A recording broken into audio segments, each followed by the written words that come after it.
Going outward to find what is inward, you're only going to be met with more obstacles in life. Now I'm going to read you a verse. Now, whatever you think of the Bible, just remove your ideas for a second. Just hear this verse out. It says, "When you pray, you must not be like the hypocrites, for they love to stand and pray in the synagogues and at the street corners, that they may be seen by men. Truly, I say to you, they have received their reward. But when you pray, go into your room and shut the door and pray to your Father who is in secret, and your Father who sees in secret will reward you." Now, the first part of this verse is very obvious, is that you're not praying to be seen by men. Many people do this, just don't do it. Don't be that way. Don't try to be seen as somebody who prays to God and who... You see this all the time. People who want to be seen as they love God more, and they are not embarrassed to pray openly and loudly, but really, they've received their reward. Their reward was to be seen, and they got seen. But when you pray, it says, go into your room. Now, your room is your imagination. Now, here's the important part. And shut the door and pray to your Father who is in secret. Now, your Father just represents the cause of your life. It's your imagination. But it says to shut the door. This is very important to become aware of, that you don't take within you everything that's on the outside. You don't take the external, meaning as I said, the reason of the day, the rumors that you heard, the false narratives or the labels that you were told. You take nothing that's outside of you. You shut the door. You completely close it. You don't let anyone in. You don't go on vacation and leave the door open, do you? No. You lock your doors. You shut your doors. You don't let anything in. Same is true here. You shut your door. You don't ask why. You don't ask how. You don't ask yourself when. You pray. Remember, prayer is not petition. It's not remorse, as Neville said. It's not feeling guilty. It's not feeling bad about yourself. Prayer is repentance, a radical change in mind. It is, I know you want to believe something good about yourself, but do you? Do you believe it? That's how you pray. You pray by assumption, appropriation, the taking of the state. You should see states as containers, and you have to be like the water that is in the container. You must take shape of the state. Just as water takes shape of its container, you, as the being that enters states, regardless of what the state is, regardless of the shape of the container, you take it. You be like water, and you take that shape. It might not be a shape you're used to, a container you're used to, but you, regardless, enter it, and you be it. That's how you pray. And what is done in secret, you'll be rewarded. So it says, the Father who sees in secret, meaning everything that we're doing within us is open to God. Nothing is hidden. For people think all the time that they're getting away with something because no one's seeing it with the physical eyes. But that's not what it's saying that is seen. What is seen is what we do within ourselves. That's who we're being. Anyone can fake who they are on the outside, but who are you on the inside? That is what starts to be reflected in your life. That is what you experience every day. You take that with you every single day. Who are you being in your imagination? That will be your reward. And so your reward is yourself. For you are always experiencing yourself. And as I said, if you want to have a better experience in life, you must have a better experience with yourself because they're intrinsically tied. And so you must think of yourself higher to have a higher life. That's just how this works. And you'll be rewarded for what you do in secret. You don't have to tell anybody what you're doing. I'd actually advise you not to. Don't tell anyone what you're doing. What does it matter? You do it in secret. The only one that matters is that your Father sees it. And you would say, well, who's seeing it? You would say, I am. Well, that's the Father. Your own I amness, your awareness of being, is the cause of your life.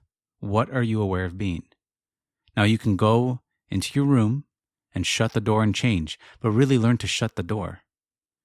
It's very important that you shut that door and don't let anything in. For thieves can come and then they rob you of your own wish fulfilled.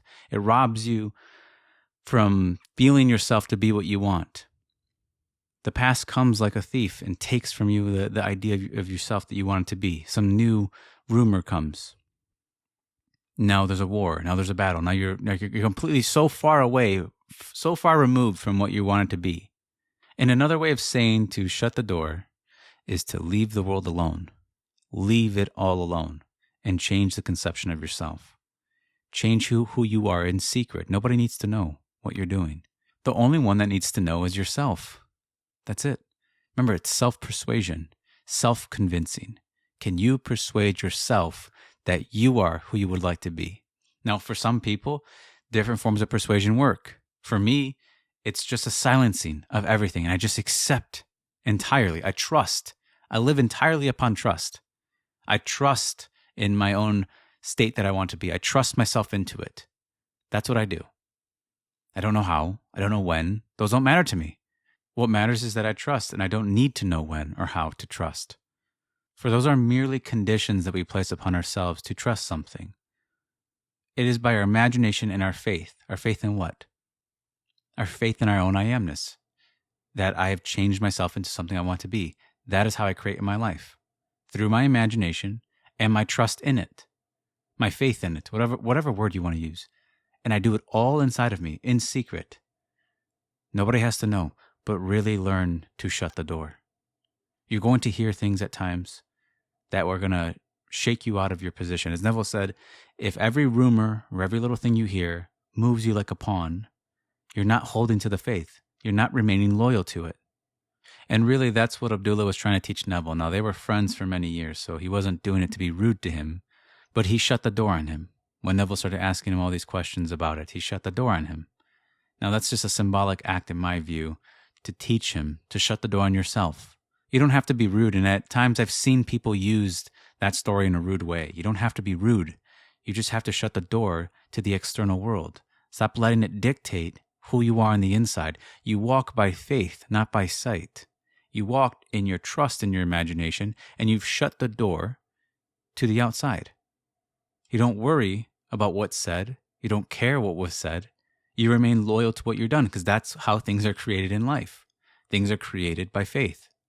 And so when you go to decide, as Neville did in this case, to go to Barbados, when you go to decide something, and you start to say to yourself, well, nothing's happening, you've left, you've gone external, you start to sin again. Go back within to where you're not sinning, to where it's done, and have faith in that. So the main message here, really, is be like water. Find what state you want to be in, and don't allow yourself to condition yourself to enter it. Just be that state. Try your best to occupy that idea as if you've always been that state. Forget entirely what you are. Forget it. Just try to forget it when you imagine. And allow yourself to just be that state as if you've always been it. Imagine yourself being that as if you've always been it. And shut the door to the outside. Now don't let that decide. Don't allow thieves to come in and rob you from the state you just occupied. Don't allow something to push you out of there. And you will remain loyal to it. If you do that, you will remain loyal to it, and you will be successful. You will succeed. You will. Because things are created by faith. Regardless of whether we like that or not, that's how things are created here. So remain faithful to your idea, and you will be successful. You will. You will become what you remain loyal to. That is an absolute fact in the mind. And you become things through assumption. Simply an appropriation is another way of saying it. Meaning you don't argue with yourself whether or not you can have it. You don't figure that out. You don't spend time wondering. Or you don't try to become perfect, like a perfect moral person before. Although you should be moral, but you don't, this idea that you have to have everything figured out before you assume a state is stupid. You don't have to.